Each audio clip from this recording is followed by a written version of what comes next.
Bonjour à tous et bienvenue dans une nouvelle vidéo. Aujourd'hui, on va voir ou revoir ensemble le vocabulaire des élections. Si vous êtes nouveau sur la chaîne, bienvenue, je suis Elsa. N'oubliez pas d'activer les sous-titres en français ou en anglais. Vous pouvez également modifier la vitesse de la vidéo si je parle trop vite ou trop lentement. Qu'est-ce que c'est qu'une élection?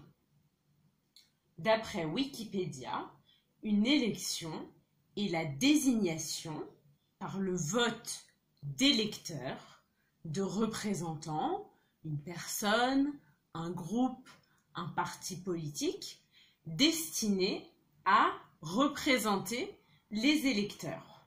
On a donc des électeurs qui votent pour élire leurs représentants. Par exemple, élire le président de la République ou élire les membres du Parlement.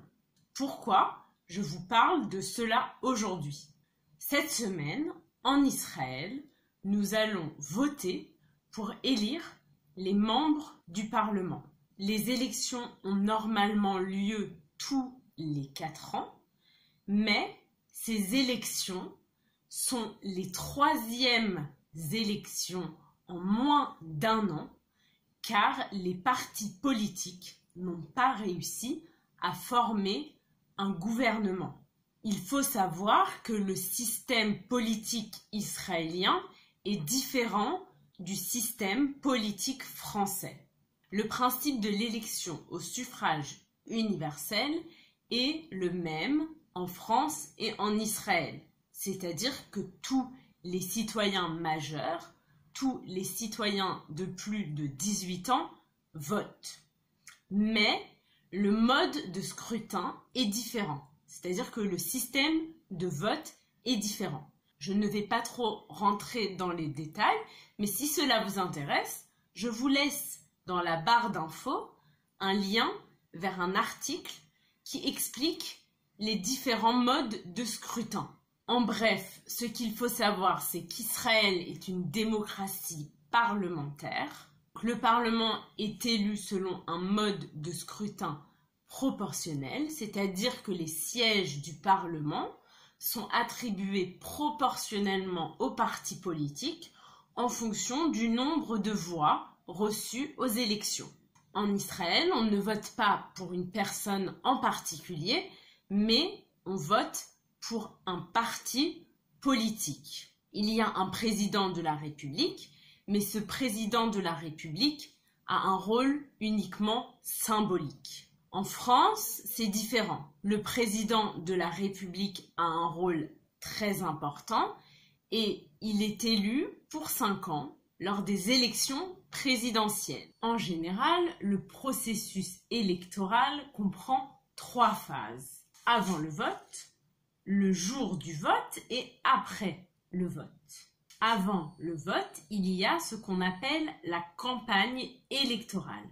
C'est la période précédant les élections, durant laquelle les candidats et les partis politiques font campagne. Ils font la promotion de leurs idées et de leurs programmes politiques afin de récolter un maximum de voix le jour du vote. Lors de la campagne, les candidats utilisent plusieurs moyens de propagande. Ils utilisent des affiches de campagne sur des panneaux d'affichage dans les villes. Ils apparaissent dans les médias, que ce soit à la télévision, dans la presse écrite, c'est-à-dire les journaux, ou à la radio.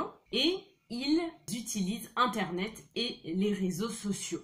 En général, avant les élections, on fait des sondages d'opinion pour estimer les résultats de l'élection.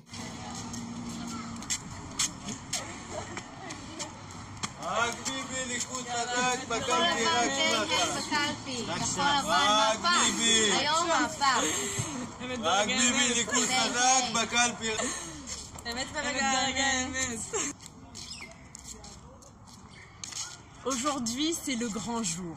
C'est le jour du vote. Je vais donc voter dans le bureau de vote. Le bureau de vote est l'endroit où les électeurs votent. Les bureaux de vote sont généralement situés dans des écoles, comme ici. Pour voter, vous avez juste besoin de votre carte d'identité. J'ai ma carte d'identité avec moi et je vais voter. J'y suis. Je vous retrouve après. En effet, le vote est une chose secrète et personnelle.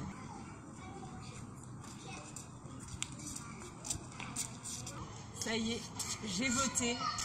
À l'intérieur du bureau de vote, on a le choix entre ces différentes options qui représentent les différents partis politiques. On choisit un petit papier, un bulletin de vote qu'on met dans une enveloppe. On met l'enveloppe dans l'urne. On peut également voter blanc. Ça veut dire qu'on ne choisit aucun candidat. Attention, c'est différent de l'abstention. L'abstention est le fait de ne pas voter, de ne pas aller au bureau de vote.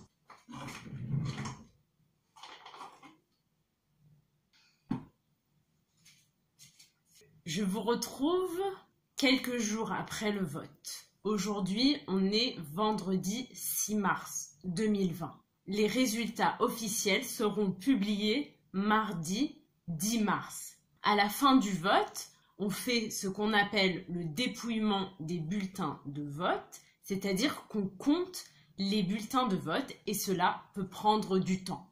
On sait déjà que le taux de participation, le taux de vote a été de 71%.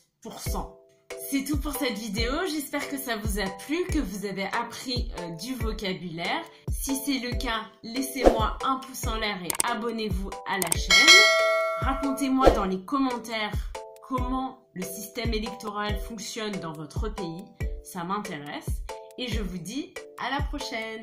Bye!